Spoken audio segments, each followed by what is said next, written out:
Apa kabar teman-teman? Semoga sehat semuanya. Sebelum lanjut ke ceritanya, jangan lupa like, komen, dan subscribe. Tanpa basa-basi, mari simak ceritanya. Nyala api itu berdetak. Bagaimanapun, Xiaoyan berada di jantung api. Di bawah jantung api, kekuatan semacam ini secara alami tidak dapat dihindari.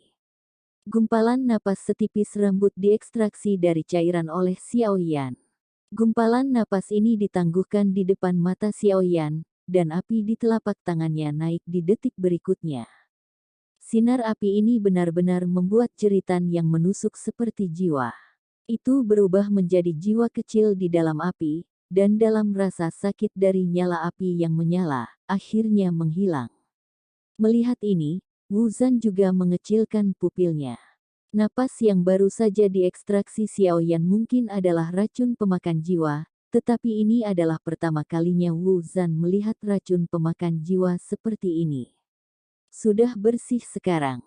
Sudut mulut Xiaoyan terangkat, dan saat berikutnya dia menelan saripati yang diekstraksi dari Yan Luo Guo, dan origin Qi yang agung meletus di tubuh Xiaoyan. Wu Zan melindungi hukum untukku, aku ingin menerobos. Teriak Xiaoyan. Wu Zan tiba-tiba menatap Xiaoyan dengan aneh. Dia tidak bisa mengatakan dengan bodoh sekarang, apakah Xiaoyan adalah dewa pertempuran atau abadi. Pada saat ini, Xiaoyan duduk bersila di depannya, hanya dewa pertempuran bintang 7, tetapi ketika pertempuran dimulai, dia berubah menjadi kekuatan abadi. Sekarang dia bahkan lebih dibutuhkan untuk melindungi hukum. Wu Zan tersenyum pahit, dia hanya bisa mengangkat tangannya dan terus menembak pemakan jiwa yang mengaum ini, pemakan jiwa yang perkasa. Jika Anda melihatnya dari atas ke bawah, Anda akan merasakan pemandangan ini. Sangat spektakuler. Wu Zan diselimuti kekuatan abadi, dan mayat pemakan jiwa yang tak terhitung jumlahnya dengan panik memainkan arhat. Saat memotret mayat pemakan jiwa ini, wajah Wu Zan suram. Baginya, dia pernah menjadi salah satu dari mereka. Tapi dia lebih beruntung. Tapi saat jiwa diekstraksi, tidak mungkin untuk pulih sejak saat itu. Wu Zan berharap untuk sepenuhnya melenyapkan klan pemakan jiwa lebih dari siapapun.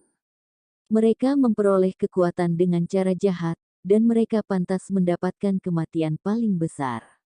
Seperti semua orang tahu, ketika Xiaoyan menghilangkan gumpalan Soul Devouring Poison, di suatu tempat di wilayah kutub jurang, dalam kabut tebal, ada seekor katak monster besar duduk bersila di atas kepalanya. Entah sudah berapa lama sosok itu duduk bersila, tapi kini dia perlahan membuka matanya.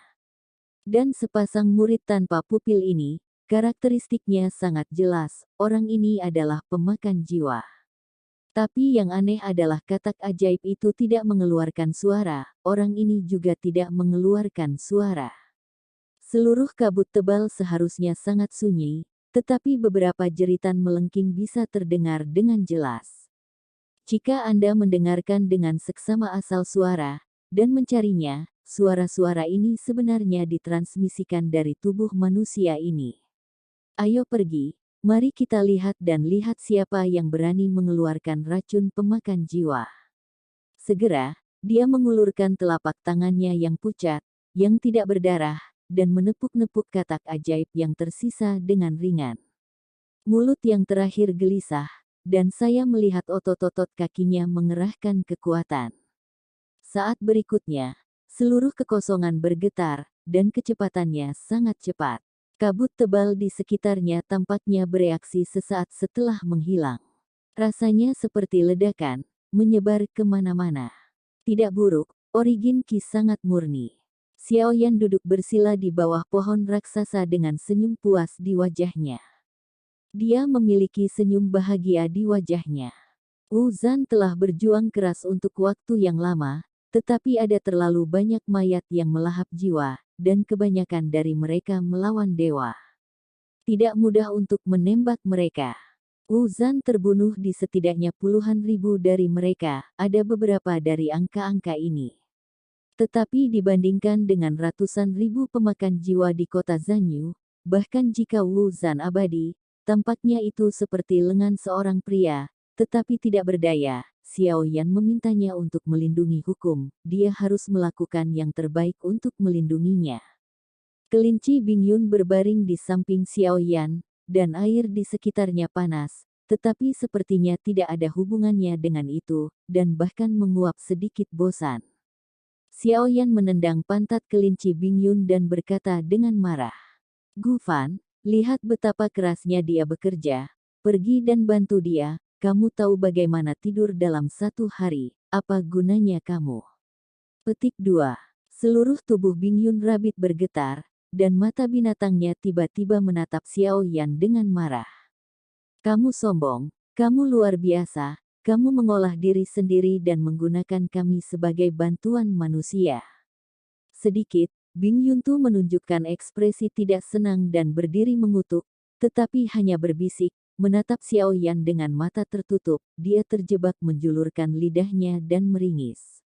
Tanpa diduga, Xiao Yan tiba-tiba membuka matanya dan menatapnya. "Batuk-batuk, tolong aku." Aku melihat kelinci Bingyun tersapu perlahan. Kemudian ia mulai menarik napas dengan panik, dan tubuhnya mengembang dengan cepat seperti balon, dan akhirnya mengembang hingga tingkat yang luar biasa. "Ini akan meledak, itu akan meledak." Mata anjing itu tergeletak di bahu Xiao Yan, dan seluruh mata besarnya menyipit menjadi celah, menyaksikan Bingyun Tu menyedot dirinya ke dalam bola. Tapi sepertinya kelinci Bingyun, yang akan meledakkan dirinya, menghirup nafas dan meludahkannya ke sekeliling. Ketika dia menghirup gas biasa, nafas yang keluar saat ini sangat dingin. Dalam sekejap, mayat pemakan jiwa yang tak terhitung jumlahnya membeku menjadi es, dan seteguk udara dingin dihembuskan ke sekeliling. Dimanapun udara dingin menyapu, semuanya membeku seketika, dan mayat pemakan jiwa yang tak terhitung menumpuk dan langsung membeku ke dalam dinding es, dikelilingi di sekitar, dan akhirnya membiarkan pemakan jiwa ini membeku, sepenuhnya menyelimuti tempat ini, dan untuk sementara menjadi tenang. Adapun kelinci Bingyun, itu mengembang seperti balon besar sekarang, tetapi pada saat ini telah menyusut ke ukuran lengannya dalam sekejap. Setelah benda ini menjadi lebih kecil, itu terlihat menjijikkan, dan langsung menjadi jauh lebih manis. "Jarang bersih, akhirnya aku bisa tidur sebentar." Bingyun Rabbit berkata dengan malas, dan segera berbaring di samping Xiao Yan dan tertidur dengan mata terpejam. Hanya Wu Zan, yang masih bertarung di detik sebelumnya, yang tersisa, dan mayat pemakan jiwa ini tiba-tiba berubah menjadi patung es sebelum mereka bisa bereaksi di detik berikutnya. Wu Zan segera menatap Bingyun Tu dengan penuh arti, menatap mata anjing jelek di bahu Xiao Yan. "Apa yang kamu lihat? Hati-hati tuan anjing mencungkil matamu." Petik 2. Wu Zan tersenyum pahit, tatapan terakhirnya tertuju pada Xiao Yan yang memancarkan fluktuasi origin Qi yang kuat. Semua ini terlalu aneh. Monster bermata besar dan semangat kelinci, ditambah Xiao Yan, ketiga temperamennya lebih aneh dari yang lain. Setelah menembak untuk waktu yang lama, Wu Zan tidak banyak makan, tetapi dia bisa beristirahat sebentar, tetapi dia masih berdiri tegak, selalu menjaga kewaspadaan. Dia yang telah merangkak dan berguling-guling di jurang selalu sepertinya ada di sini. Sangat berhati-hati dan berhati-hati. Setelah Xiao Yan mengeluarkan buah Yama, pertama-tama dia memurnikannya dengan api, mengeluarkan racun yang melahap jiwa, dan kemudian menelannya. Dengan menelan, latar belakang origin Qi Xiao Yan mulai tumbuh lagi. Pada saat ini, ia tanpa sadar telah meningkat 2 juta, latar belakang origin Qi-nya telah mencapai 50 juta, dan masih ada 4 juta Xiao Yan yang mampu menerobos tahap akhir dari Seven Star Fighting God. Ada ratusan Yan Luogo tumbuh di pohon raksasa, yang sepenuhnya cukup untuk kebutuhan budidaya Xiao Yan. Dengan kecepatan origin Qi dan bintang Xiao Yan saat ini, selama ada cukup waktu, Xiao Yan dapat menggunakan ini untuk menerobos ke Seven Star God nanti. Buah Yama ini mengandung Qi asal yang agung dan murni tak tertandingi, dan tentu saja, hanya Xiaoyan yang bisa mengeluarkan jejak racun yang melahap jiwa dengan Heart of Fire. Beberapa hari kemudian, aura kuat menyebar dari tubuh Xiaoyan. Setelah menelan lebih dari selusin buah Yama, ki asal Xiaoyan mencapai 54 juta. Pada tahap akhir dari Seven Star Fighting God, hanya saja kecepatan peningkatannya masih agak lambat. Xiaoyan mendecakkan lidahnya, kecepatan peningkatannya sebenarnya sangat cepat. Alasan sebenarnya mengapa Xiaoyan merasa bahwa itu masih terlalu lambat adalah karena musuh, kekuatan Dewa Xiaoyan benar-benar di luar batas. Sekarang musuh yang dihadapi Xiaoyan sudah menjadi pembangkit tenaga listrik abadi, dan terobosan keabadian dewa masih jauh. Setelah menembus ke tahap akhir dari Seven Star Dosen, budidaya Xiaoyan tidak mandek, tetapi terus memperbaiki menelan panik Yama Luoguo. Ketika origin ki yang agung meletus di tubuhnya, Xiaoyan juga memanfaatkan kesempatan itu dan terus meningkat. Dengan asalnya sendiri, satu demi satu, Yan Luoguo terus disempurnakan oleh Xiaoyan, dan mata Wu Zan benar-benar tertarik dengan metode kultivasi Xiaoyan. Metode kultivasi gila semacam ini sangat langka. Bagaimanapun, kultivasi semacam itu mungkin kontraproduktif. Keduanya mungkin. Belum lagi sumber daya yang luas di sini, budidaya seperti itu hanyalah pemborosan sumber daya budidaya. Hampir sebagian besar origin ki hilang, tetapi kurang dari seperlimanya benar-benar dapat diserap oleh Xiaoyan. Namun, justru dengan cara kultivasi inilah Xiaoyan membuat origin ki-nya mengalami pertumbuhan yang eksplosif. 58 juta, 60 juta. Petik 2. Xiaoyan masih tenggelam dalam kultivasinya saat ini. Pemakan jiwa di sekitarnya dibekukan menjadi dinding es oleh kelinci Bingyun. Setelah bertahan lama, akhirnya runtuh. Pemakan jiwa yang tak terhitung jumlahnya meraung lagi. Wu Zan tiba-tiba mengerutkan kening, dan tiba-tiba melihat ke udara. Ada teriakan di kabut tebal di ujung yang jauh. Pada saat yang sama, semua orang di Pulau Zanyu mengangkat kepala mereka dan mata mereka bergetar. Dia di sini. Bagaimana bisa, menurut waktu, setidaknya 10 tahun, bagaimana bisa tiba-tiba datang lagi? Aku belum menyiapkan jiwaku. Apakah kamu ingin langsung menelan jiwa kami? Di bawah kumpulan mata yang tak terhitung jumlahnya, bayangan hitam besar yang tak tertandingi dalam kabut tebal, tiba-tiba, adalah katak ajaib dengan ukuran tubuh lebih dari 10 meter. Tetapi fokus mata bukan pada katak ajaib, tetapi pada pria berjubah putih yang duduk diam di atas kepala katak ajaib. Saudara Huzuo, dia benar-benar ada di sini. Petik 2.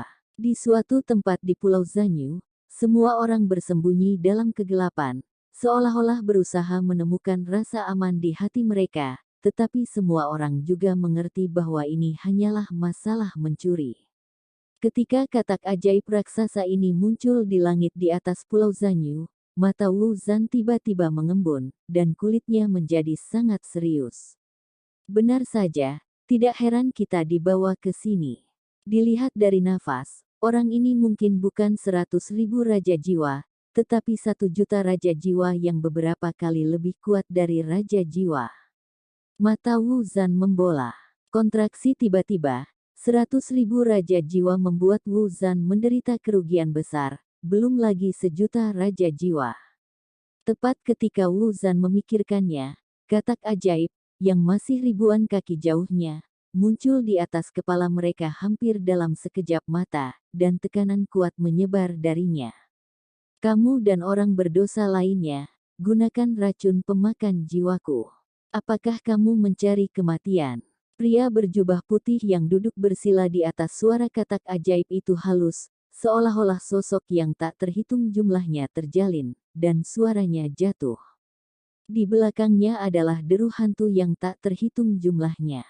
Wu Zan mengatupkan giginya, dan tidak ada ketakutan di wajah Wu Zan, bahkan ketika menghadapi kaisar 1 juta jiwa, dia masih tidak berniat untuk mundur. Sepertinya kamu baru saja memasuki jurang dan wilayah kutub. Aku bisa berpikir bahwa kamu sedang menunggu pelanggaran pertama, menelan pil pemakan jiwa, dan menawarkan 5 roh juang dalam waktu 10 tahun, dan masalah ini bisa selesai. Suara pria itu pelan lagi, terdengar, dan suara halusnya bergema. Di telapak Sol Sovereign ada 2 pil pemakan jiwa hitam, yang dilemparkan ke arah Wu Zan dan Xiao Yan. Wu Zan mengulurkan tangannya untuk mengambilnya, tetapi Xiao Yan, yang sedang berkultivasi dengan mata tertutup, ketika pil pemakan jiwa mendekati sisi Xiao Yan, nyala api naik dan langsung membakarnya menjadi abu terbang. Dewa yang bertarung, beraninya menghancurkan pil pemakan jiwaku, mencari kematian. Kaisar jiwa mengerutkan kening, dan suaranya jatuh, bahkan jika katak ajaib itu memiliki mulut yang besar, seberkas energi melonjak dari mulut katak ajaib keluar. Wu Zan juga mengangkat tangannya dalam sekejap, mengangkat busur emas di tangannya, dan panah emas ditembakkan seketika, meledak dengan sinarnya. Ledakan. Bulu panah emas membombardir baloknya, dan langsung meledak. Sepertinya kamu juga tidak ingin hidup. Kaisar jiwa memandang Wu Zan, dan dia masih bisa merasakan aura yang sangat kuat di pupilnya tanpa pupil. Wu Zan tidak menjawab, dia hanya berdiri di depan Xiao Yan, meskipun dia tahu dia dikalahkan. Jika itu masalahnya, maka kalian berdua hanya bisa mati bersama.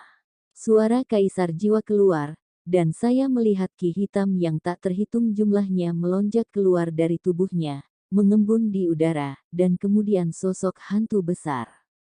Cepat jatuh dari udara, itu meraung ke arah Xiao Yan dan Wu Zan. Wu Zan tampak bermartabat, sosoknya tersapu aktif, perisai cahaya menutupi tubuhnya, dan hujan panah emas menyapu tangannya, tetapi kekuatan hantu ini benar-benar di luar kemampuan Wu Zan untuk bertarung. Sebelum tiba, Wu Zan merasakan jiwanya bergetar, wajahnya pucat, darah mengucur dari sudut mulutnya, dan pada saat berikutnya, bayangan hantu menyelimuti Wu Zan. Meskipun Wu Zan telah melakukan yang terbaik untuk melawan, dampak dari kekuatan jiwa sulit untuk ditolak tidak peduli apa, dan tubuhnya melesat ke belakang, menghantam tanah dengan keras. Engah. Wu Zan menyemburkan darah seteguk, dan ada goresan dan bekas gigitan yang tak terhitung jumlahnya di tubuhnya, dan lengan kirinya patah. Namun, selama jantungnya tidak terluka, luka pada daging akan sembuh dengan cepat dengan kecepatan terlihat dengan mata telanjang. Tetapi luka yang diderita oleh jiwa, luka yang disebabkan oleh Raja Jiwa sebelumnya, belum pulih, dan serangan jiwa Raja Jiwa bahkan lebih kuat, yang sama sekali bukan intensitas yang dapat ditahan oleh Wu Zan. Batuk-batuk, sial, Kaisar Jiwa dengan jutaan jiwa, aku khawatir dia akan ditanam di sini hari ini. Wajah Wu Zan muram, dia masih berdiri sambil bergoyang, matanya tertuju pada piringan udara.